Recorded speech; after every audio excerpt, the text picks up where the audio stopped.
going on, everyone? Welcome into the latest episode of the Sco-ing podcast. I'm your host, Zach Neel.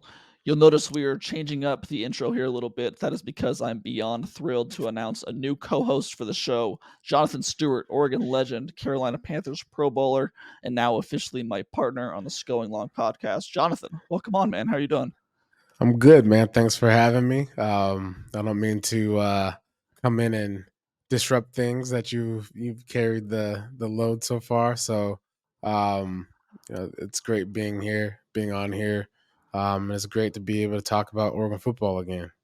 Yeah, man, no disruption at all. I am beyond thrilled to not only just have a co-host because, man, talking to yourself for 30, 40 minutes on end straight is exhausting and really hard to Yeah. do. So not only just to talk to someone, but to talk to someone of your stature and, an Oregon legend, like I said in the intro. So we've got a really good show today. We're going to talk some NFL draft stuff. But first, I just want to take a minute just to kind of lay out how this process of bringing you on came about and what some of our objectives are going forward. So to start, why don't you sort of walk us through where you are currently at in your career, obviously with the Carolina Panthers podcast, then a bit about why you ultimately wanted to get back into the Oregon Ducks market as well. Yeah, I mean, everything considered, I've been in retirement mode for some years now, and when you play football for as long as I have, or anyone that's made it to the professional level, um, it's part of your existence, whether you like it or not. And I don't think it's necessarily a bad thing. I think what I've learned is time away actually grew my love for the game as a fan. Mm-hmm. And I've been able to kind of take things in, taking a seat back, looking at the Panthers, looking at other, guys that I know on other teams, and just root for them from the stance of a true fan. So I'm a Mm-hmm. true fan of a lot of guys that are still playing, Saquon Barkley, Christian McCaffrey. Just love keeping up with their careers and want nothing but great things to happen for them. So I'm actually rooting like a fan, like, hey, don't hurt him. Get off of him get off him. Like, I know what that is. You guys are trying to twist their ankles underneath the pile, or just just really invested into the game from a fan's point of view. So now that I'm like listening to podcasts and listening to Sports Center, guys like Ryan Clark and Mm-hmm. that do such an amazing job from the player's vantage point. It has gotten me more interested into this space, being able to communicate and articulate and share my my vantage point as far as what Mm-hmm. I see, what's going on in the field, what I think is going on in the locker rooms, with the listener. Mm-hmm. And especially given the things that have taken place for the Carolina Panthers the last 3 years, there's probably a lot of questions, and I hopefully from that angle, the Carolina Panthers have found some answers. But it's Mm-hmm. been a learning experience for me, being able to talk about football and talk in a way that invites the listener, not Mm-hmm. automatically threatens their ability to know the X's and O's, but being able to articulate it and get people excited about the game of football, because that's what I've learned through all this. Is I became a fan, and understanding what fans go through on Sundays and on game days. I feel like I'm one of them now. And so Uh-huh. being able to talk from the fan and, you know, my career that I've had at the college level and at the professional level, I feel like I have some things to offer. And so, Absolutely.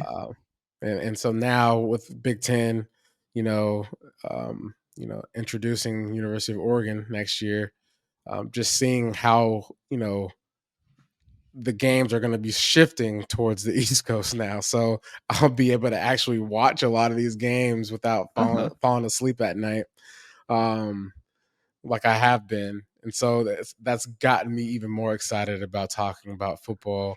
And so now that this is all happening, we had a fantastic season last year with Bo Nix.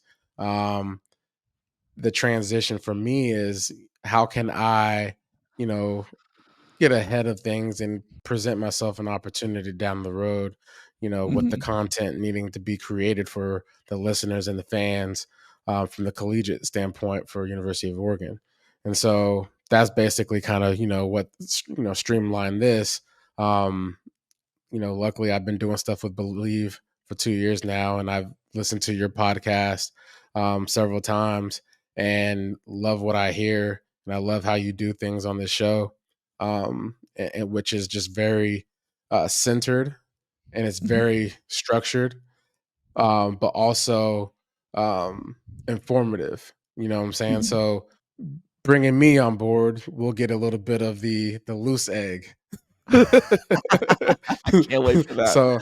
So now we'll be able to go, left or right. And some days left Yeah. might be, oh, where did we go? We started with a whole plan and program, and now we're on the right side and whatever. But it should Well, be interesting and fun. we've got a full off season coming up, so we'll see Oh how left yeah, things get. yeah, it'll be there'll be a lot of left because my brain ticks a lot different than probably what a lot of people are used to.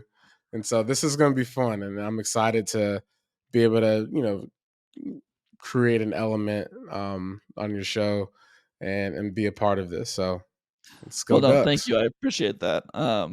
One thing that I always kind of envisioned for this podcast is I wanted it to be different from others. I didn't want to just be, a reporter that's just breaking down the games and kind of just, Hmm.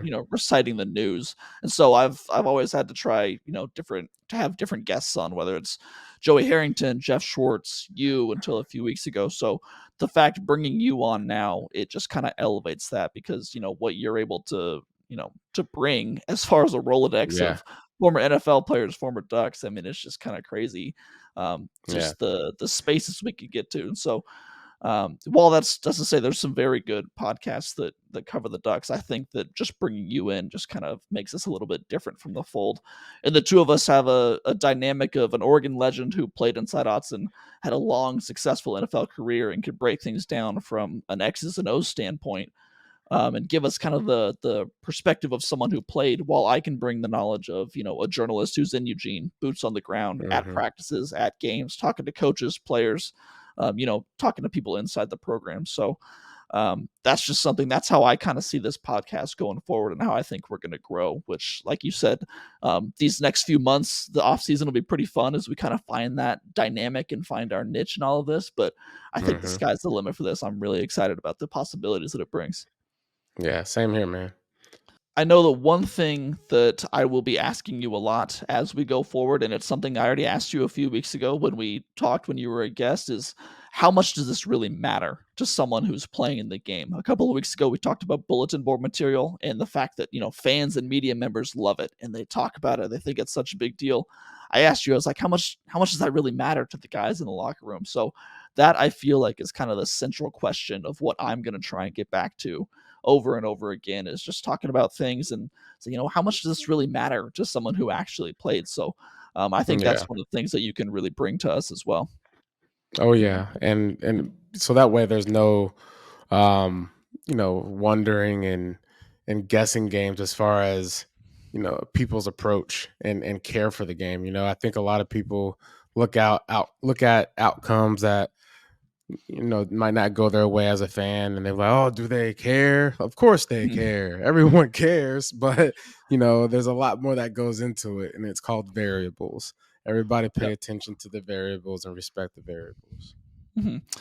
So a bit of a clunky transition here, but I want to give our listeners a chance to get to know you. And that sounds, Hmm. stupid. Obviously, any real Duck fan knows who Jonathan Stewart is, but I want to quickly break down your career after Eugene and after the Ducks. You were drafted in the first round, pick number 13 in 2008. You played for what, 10 years? Yeah, 10 Or years nine at or 10? Carolina and 1 year Okay, New so York. 11 total, one with New York. You were named to the Pro Bowl 2015. When you look back at your career, what are some of the most memorable moments or favorable or favorite seasons? I'm assuming 2015, that Super Bowl run probably was at the top there.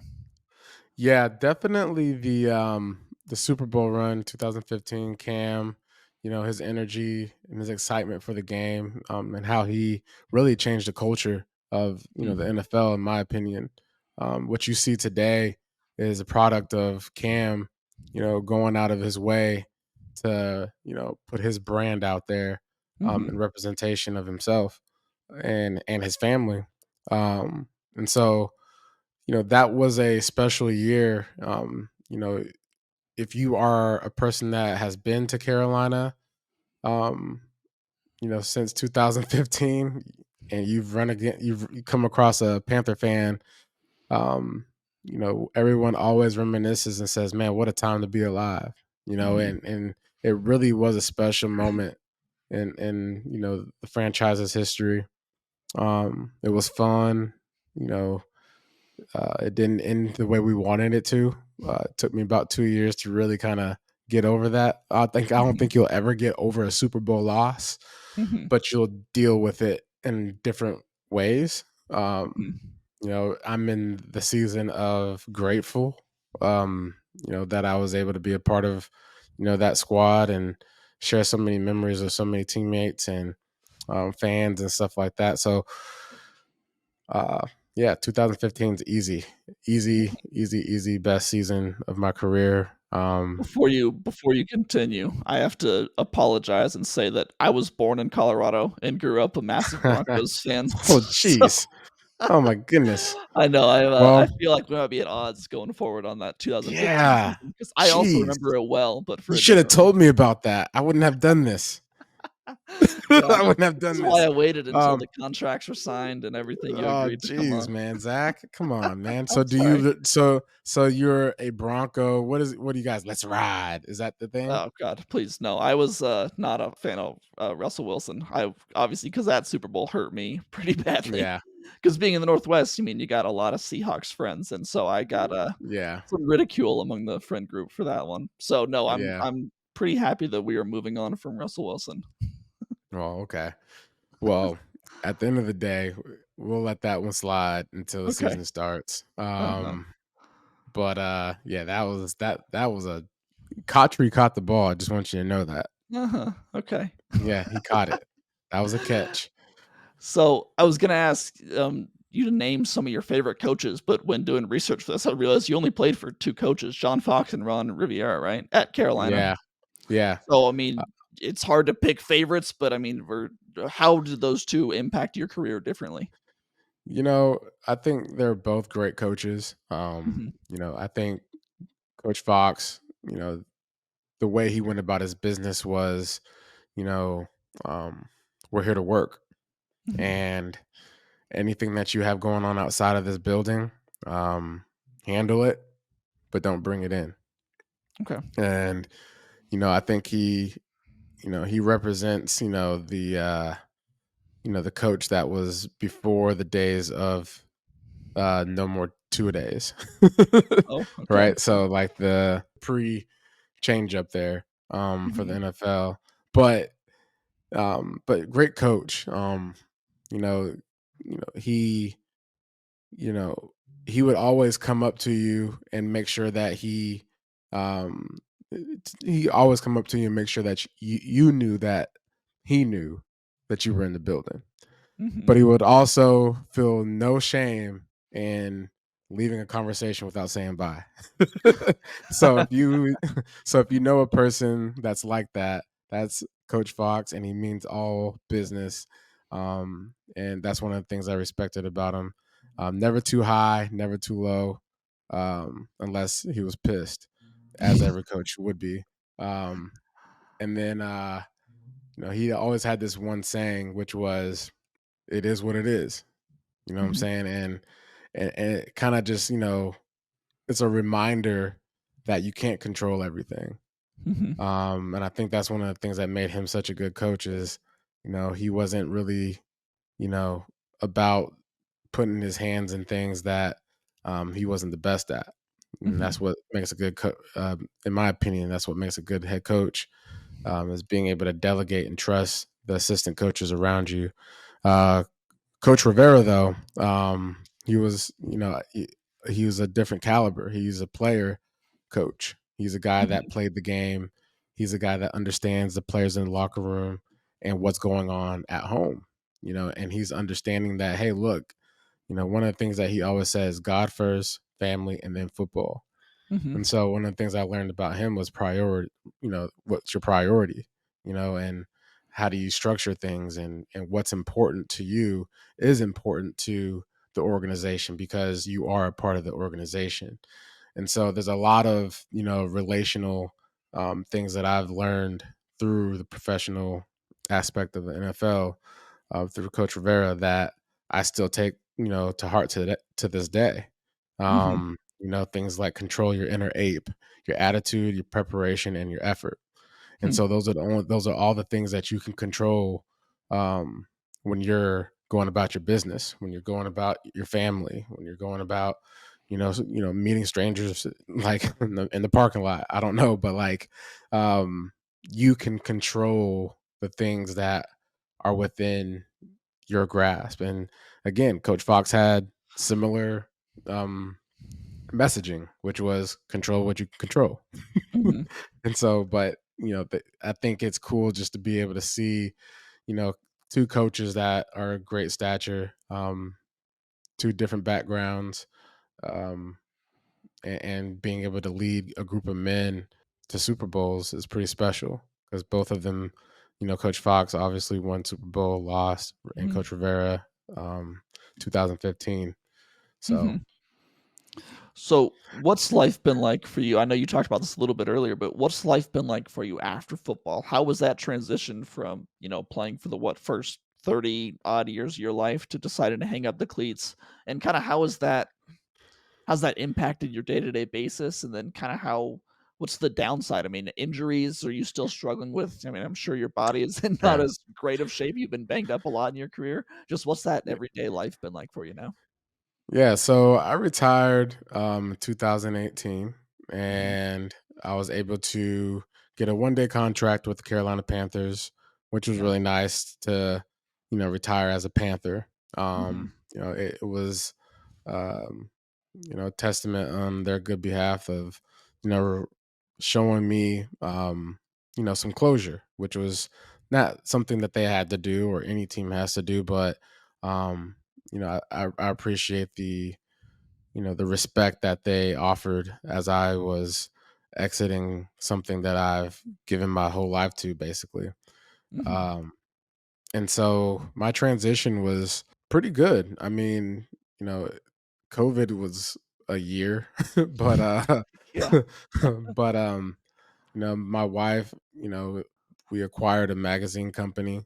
Um, and so it's called Charlotte Lately, and so we're doing stuff with that, and a spinoff on a local TV show series that's called Lately right now.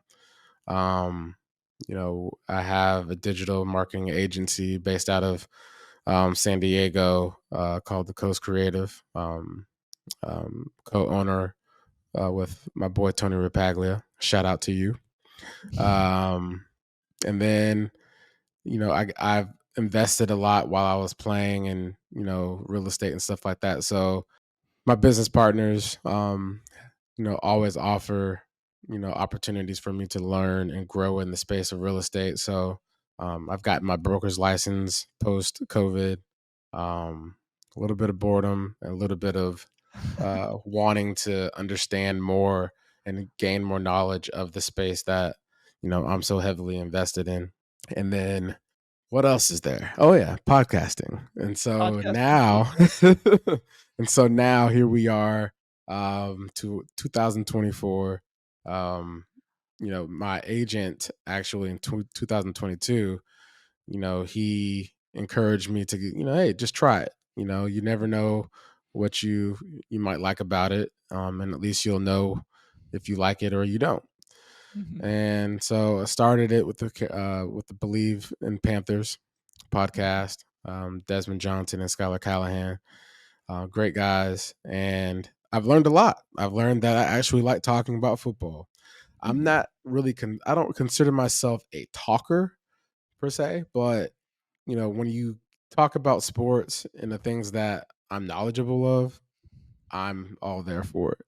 Mhm. And especially if we can get a little off topic and, throw in some life experiences and some Uh-huh. current events, make it interesting. And Yeah. so it's that's what's been fun to me is, being able to follow the Panthers, now following the Oregon Ducks, and just continue, my build up of, you know, my love for the football, my love for the Mhm. game. So yeah. That's great. That's all stuff that I really hope we can get into in the future. Let's get into it pretty quickly. Let's take a quick break, and we're going to stay on the NFL topic. I want to talk about some NFL draft stuff with you and Okay. current Oregon players.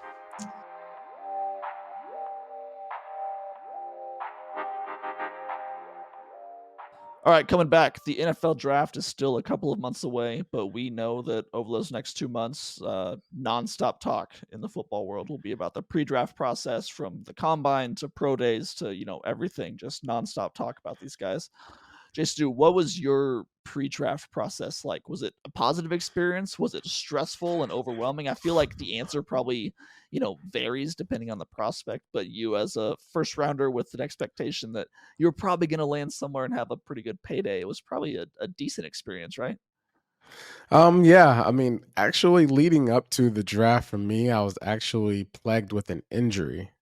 Oh, okay. Um, so I had basically turf toe. Um, Oh, that's what you but got it's a in little '07 against what, Arizona? Is that what you're saying? yeah, against Arizona. Yeah. And so that lingered around for the whole entire rest of the season. Hmm. And it felt like, and I say the whole entire, it was probably like what, 3, 4 games, but it Yeah, felt it was like a late. lifetime. And all I remembered, I wore house slippers everywhere I went because that's the only Uh-huh. thing that actually felt comfortable back then. Uh-huh. Which I don't think they had Uggs, or if they had Uggs, only women were They were wearing them. brand new, huh? Yeah. And You could have made a so, fashion statement, huh? yeah, I wasn't really about that, but man, it was tough because I was actually you know projected to go very early in the Mhm, draft, and so having to hear through the process of me declaring, and then people talking about my injury and seeing my draft stock go from top 10, you know top 15, top 30. Now you're in the mhm, second round, maybe you're in the third round. That's pretty it's pretty nerve-wracking because you mhm, have these expectations, based off of how you play and what you're capable of, but now you have this variable called a toe that ain't acting right. That's possibly going to prohibit you from your chances of really maximizing this draft. mhm, Um, it took a lot of prayer, a lot of, guidance with Coach Cam, really just instilling the confidence in me going forward with the draft and stuff like that. So, it really comes down to, for these guys that are entering the draft, it's not where you start, it's where you finish. mhm, And so that's always, been, my mindset. Not so focused on what's ahead and what's what the future holds. It's what am I doing right now, to maximize the outcome, whatever that is. And so it wasn't as glitz and glamorous as some people might think because of my personal situation. But uh-huh. I will say, when my name was called 13th overall, and I got that call from my agent first, and then I got a call from the Carolina Panthers, um, and they asked me what number jersey I wanted to wear, and they didn't have 28 at the time, so I stuck with 29.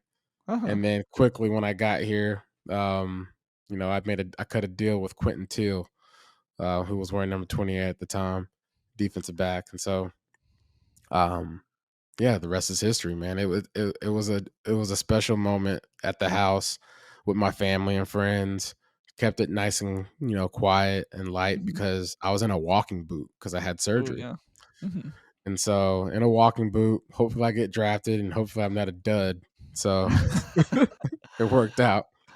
What did it cost you to get 28? What did you have to pay him? I think 20 grand. Okay. That's It wasn't too you got your bad. number. That's not too Yeah, I bad. got it. Yeah, I've been number 28 since I was in high school. Yeah, So yeah, you needed it. I needed to keep it going. So what I want to do here is I want to hand pick our places for our favorite places for Oregon players to land. So there's thought to be around, 7 former Ducks who will be drafted this year. There could be more, it could be fewer, kind of depending how it goes. But Bo Okay. Nix, Bucky Irving, Troy Franklin, JPJ, Brandon Dorless, Kyrie Jackson, and Evan Williams. Let's go through that list and based on fit, scheme, playing style, just kind of overall vibes, pick where you would want to see them get drafted. It doesn't have to be round specific. Just kind of in a perfect world, what team would you want to see this player land with? Sound good? Sounds great. All right. So go ahead and start us off. Bo Nix, where do you want to see him land? Where you think he could have the best career? Bo Nix to me depends on what they do down there in Arizona. Um, Okay. the Cardinals. I think you know, given the right opportunity, if they stick with Kyler Murray, which it seems that they would, but Hmm. I mean, I would want him to be in a position to where he doesn't have to go in and start immediately, Hmm. um, and give him some time to actually develop. Um, Not that I don't think he's, you know, ready for, the starting position at the next level and whatnot. But I think it always sometimes does guys a service to be able to sit behind a vet for at least a couple games, maybe 1/4 of the season and whatnot, depending on Hmm. how the team's doing. And the Arizona Cardinals strike me as one of those teams where you never know what's going to happen with that organization. Um, I think they're you know in desperation mode going into Hmm. next year if they don't really get what they need out of Kyler Murray.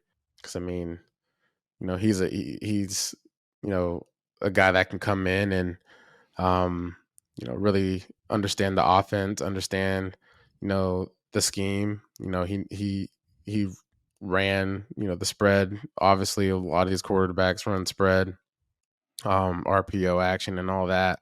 Hmm.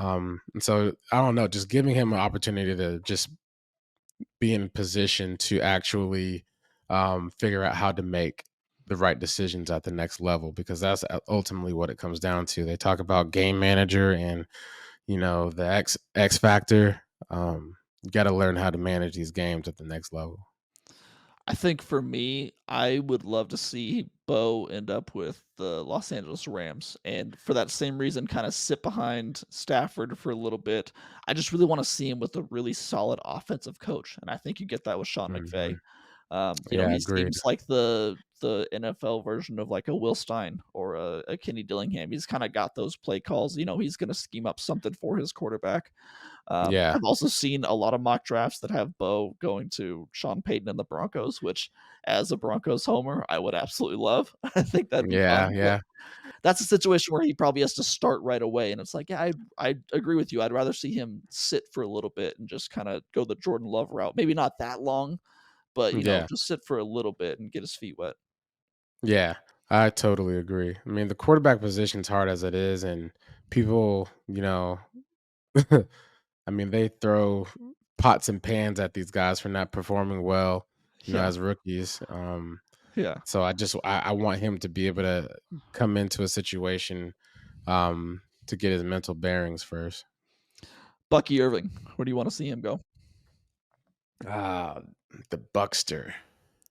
You know, I see him kind of going and he can I mean, there's really not like a true need, I would Mhm, say, but I can see him, someone like the Patriots utilizing mhm. him kind of like they've done in the past with Like a what's his James White name? type. Yeah, James Mhm, White. Um, guy that can catch out of the backfield, be in space, make guys miss, mhm. all of those things, right? I'm trying to think who else. Depending on what they do with Austin Eckler this offseason, I can That'd be fun. see I can see a Stick him with situation, Herbert. That would be yeah, fun. because I know they paid Austin, a pretty penny last year. Just depends on how organization feels, about the production of the team in general. Hmm. and what kind of heavy lifting they have to do in the off season. That can be an opportunity for him as well. I had him with the Cardinals or the Packers. I think that he would be a really nice complement to someone like James Conner, who's more of like a big bully ball type back now. Oh yeah. And someone like in the Packers, I think he would complement Aaron Jones well too. And I really like what Jordan Love's doing and kind of their future. So I think he'd be in a Hmm. really nice situation there. Oh Um, yeah. I've got a definitive answer for this one. I want to see what you say. Troy Franklin. Where do you want to see him go? Man, listen. I want him to go to the Carolina Panthers, but he's Okay. not. Yeah. But he's not He's not gonna. gonna But go he's not there. gonna be there. He's not gonna be there. Yeah. So I will say, this is a pretty deep, wide out Yeah. draft in my There's a opinion. ton. Oh yeah. Um, and I don't think that. I think he's gonna fly under the radar a little bit, and I feel like everything's gonna work out for Houston. Wow. Basically, Houston. I love that. everything's gonna work out for Houston, and you know, he would be able to go to a place where they already have, already two quality receivers. Hmm. But I think that's a situation where he's going to be there for the long haul, and he won't be an odd man out. Hmm. And so, which given, the Houston Texans situation, at some point down the road here, there's going to be an odd man out. But you see so many times, so many rosters.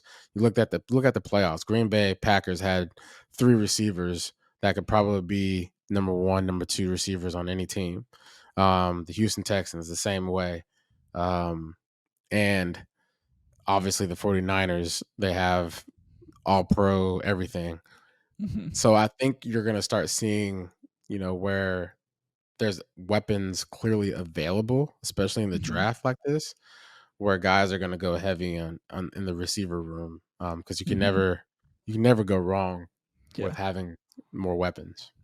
I really think, and I mean, this is not a bold statement at all. I want to see him with the Chiefs. I want to, you see that offense and you see the relative Yeah, lack of receiver talent there, and you plug Troy Franklin in. It's like, oh my god, I can't imagine what it would be like seeing him catch balls from yeah, Patrick Mahomes. So I think that that'd be if I could handpick a single spot, I would put him in Kansas City. I do. I hadn't really even thought about Houston though. I think that'd be super fun. Him and CJ Stroud. That could be a yeah. really nice tandem for a long time to come. A very long time. Great runner, get great route runner. Everything about his skills. Um, Mhm. I mean, like, yeah, he's a great talent. Jackson Powers Johnson. Where do you want to see him go? I do want him in Carolina. Okay, you're gonna Period. see Carolina for every one of you. Well, You want the we have all these Carolina needs. Ducks. Yeah, We right. we have all these needs. No, but really and truly though, man, he would be able to come in and like be a cure almost. Mhm. The way he played this year, finishing blocks, his movement downfield, his awareness and spatial awareness, for getting the little guys. I mean, that's everyone. Offensive line coach is drooling over a guy like him. Mhm. And I do think that again, this draft has a lot of offensive linemen that are, I think going to be taken. And, hopefully someone, doesn't like him as much as as the Carolina Panthers do. And they fall into a situation where we can get him. But I think I honestly think he's the best offensive lineman in the draft. Yeah, at least the best interior offensive lineman. I think that's hands down, and yeah, could be up there with Yeah. the tackles and stuff. And there's some mocks that I was just looking at mock drafts this morning. There's some that have him going like early teens, so I could Yeah. see him really doing something. I would love to see him in Cincinnati with the Bengals.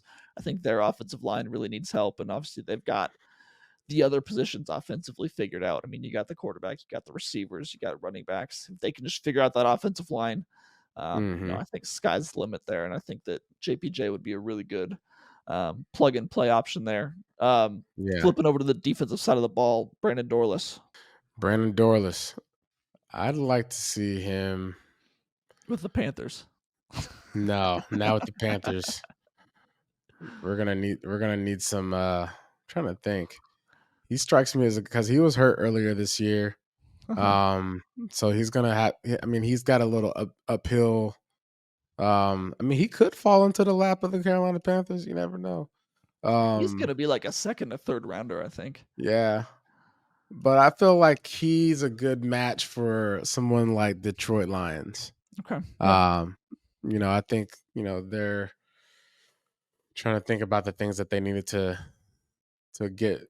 You know, I think I think their linebacker crew could use some help. Um, as far as the Detroit Lions go, you saw how Mhm. they lost against the 49ers. Not just not being able to play contain. It comes a lot with that linebacker crew and Mhm. be able to cover guys in space. I had him with the Vikings, kind of for the same reason. They're solid team, but they need a little bit of help in that front seven to beef up. Yeah, Um, Kyrie Jackson, where do you see him going? Where do you want him to go? Kyrie Jackson. There's a lot of people that need help. Yeah, there really are. um, um, I can probably see him Seattle, maybe. Seattle, I like that. I've got a lot of friends that would love that who are both Duck fans and Seahawk fans. So Yeah, yeah, they they would love that. Secondary help, man, is needed across everybody's board, in my opinion. Mhm. Can never have Um, enough. you can never have enough, and I think the Seahawks, who knows what their plans are, going forward now with the new regime. Mhm. Um, but if they're gonna do anything as far as try to build the culture like they did before, Mhm. I know that secondary is very important. Yeah. I put him in, New England with the Patriots, playing along Christian Gonzalez. I just feel Okay, like, when's the last time New England missed on a cornerback draft pick? Like, I feel like cornerbacks just go there and they're just good. So they're I just don't know. I good. exactly. There's of course they've got the new regime too. We'll see if that Yeah, continues with Belichick gone now. But I don't know.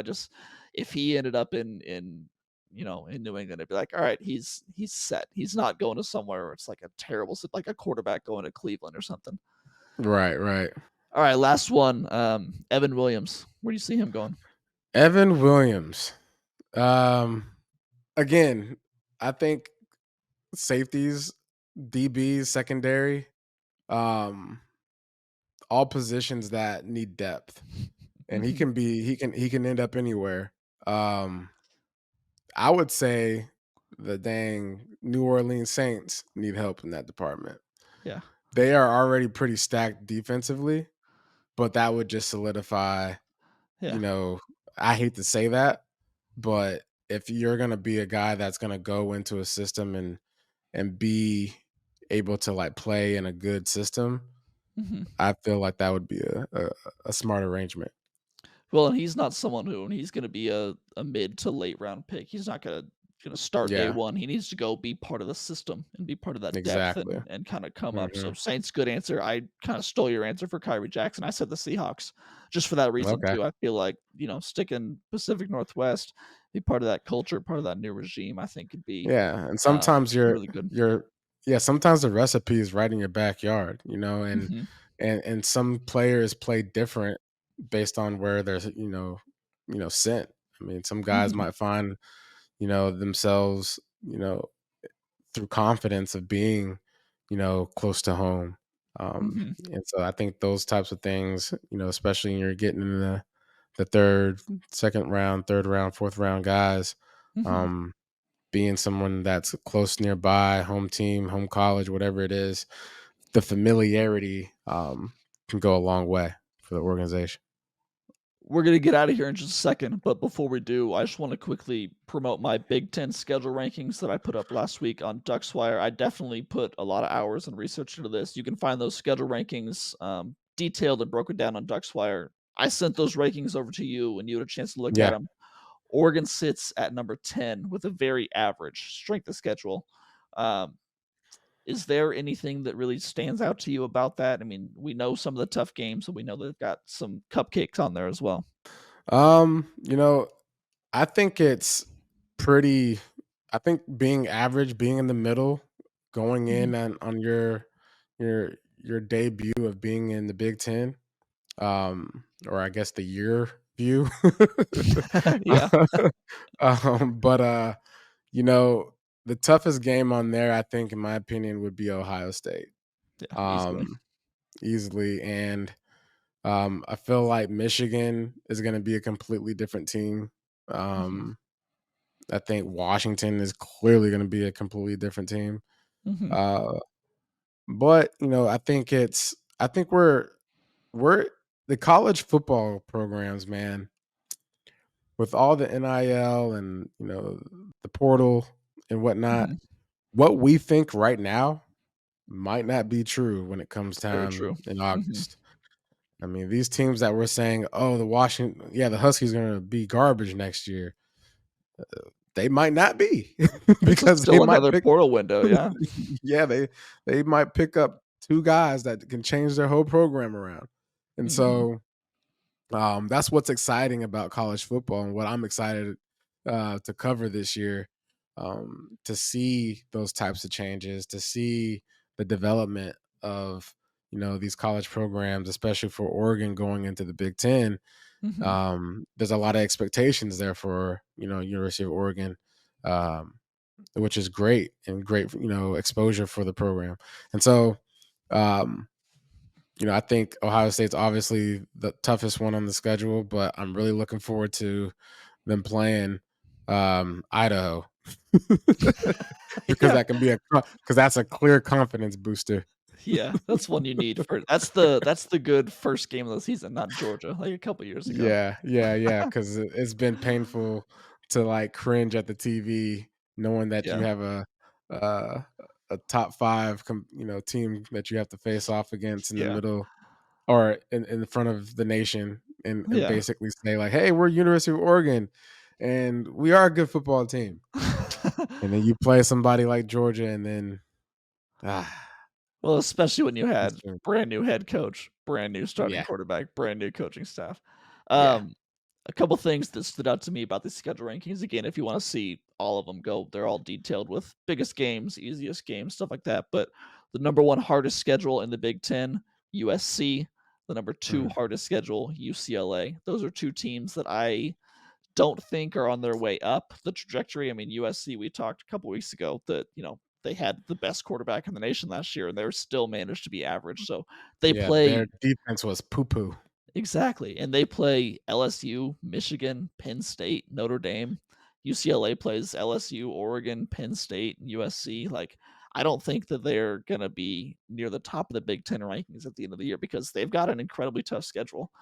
Um, Yeah, a couple of notable things also about the rankings. Ohio State has the second easiest strength of schedule in the Big Ten, which they're already going to be very good. You could give them one of the hardest schedules in the Big Ten, they'd still be really good. So the fact that they get probably one of the easiest paths in the nation to the college football playoff. yeah, And we should talk about the Chip Kelly hire. I mean, it's old news yeah, by now. It happened a while ago, but I think yeah. still very notable. What are your thoughts Do on you that? do you think that was a hard decision for him to go? I think that outside fans are probably like, "What are you doing stepping down from UCLA going to Ohio State as a coordinator?" But Yeah, anyone that that was knows an situations easy like that, of course decision. he did. Yeah. That was definitely an easy decision. I mean, you're going to Big Ten. We already talked about the Big Ten. Big Ten's about to Yep. be larger than life next year, and Uh-huh. so Well, he if was you're a already in the Big coach, Ten with UCLA. yeah, yeah. But I'm just saying, you're going to the Yeah. Big Ten, but you're going to be able to have a team that's already Yeah. been there and established. It's And true. so, like, as far as being part of the powerhouse, you are Mhm. now a part of that.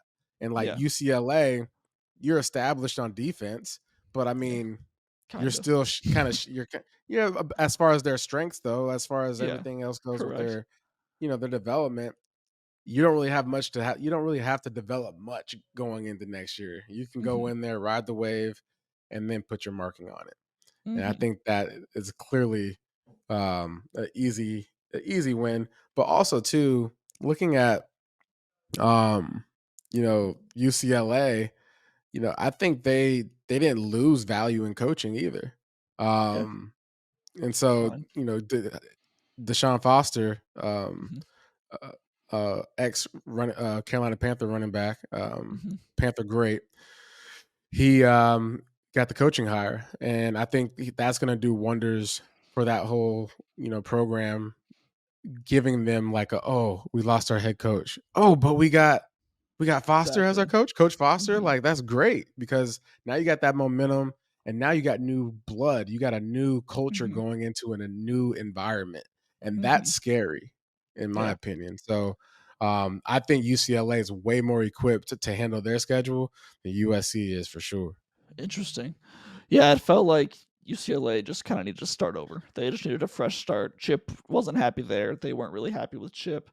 It is interesting. I mean, Chip, a part of this thing is he hated recruiting. I mean, I think he wanted to get away from the transfer portal and recruiting. He wanted to go somewhere where he could just coach ball, and Yeah. that's all he has to do at Ohio State because they got a Yeah. recruiting machine there. They get some of the Yep. best players in the nation, and he could just draw up X's and O's, which I think is very scary.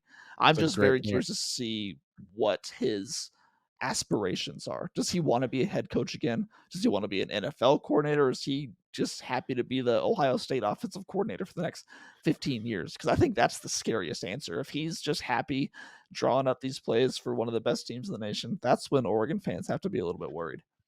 Yeah, I think he's definitely just, all about football.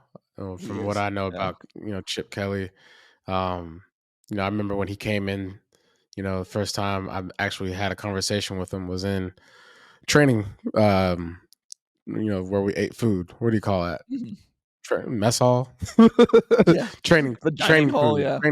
Training table is what we called it. Oh, there you So go. There we're you go. standing in line at the training table. I got my 2 steaks, and He's he comes up. He's like, "Hey, there's no reason why you're not going to be a 1,500-yard rusher this year." I was like, "Dang, that's pretty confident, coach. I'm with that." And sure Yeah. enough, that year, messed up toe and all, I was Mhm. over a 1,500-yard rusher, Yeah. and I declared for the draft. So thank you, Chip Kelly, and I hope you personal success. But when it Yeah. comes to these Oregon Ducks, um, good luck. There you go. Let's wrap it up there. I think that was a very good first episode for the new and improved Sco-ing Long podcast. Now with co-host Jonathan Stewart along for the ride. Do you have any last thoughts before we end it? Nah, man, this is good. It's gonna be a good it's gonna be a good season, good off season. Oregon Duck fans, I'm excited to connect with you guys Mhm. and continue to grow. And make sure you tell everybody about Scoing Long. Go There we long. go. All right, I've got to mention this up top, but going forward during the off season, we plan to record once a week on Tuesdays. I will get that edited and posted early on Tuesday afternoon or Wednesday morning at the latest. Once season starts, we will ramp back up to twice a week, likely with a post game reaction show, and then another midweek episode to look back and look forward to the upcoming game. This is the new venture, and we are, sort of feeling it out as we go along. So bear with us, but I think that the possibilities are really, really exciting. Thank you guys for listening and following along. Check out more of my work. You can find it at duckswire.usatoday.com. Follow me at Zachary C. Neel on Twitter. Follow Jay Stu on Twitter at Jonathan Stewart1. And make sure to check out the Believe in Panthers podcast. We'll talk to you guys next week. Until then, take it easy.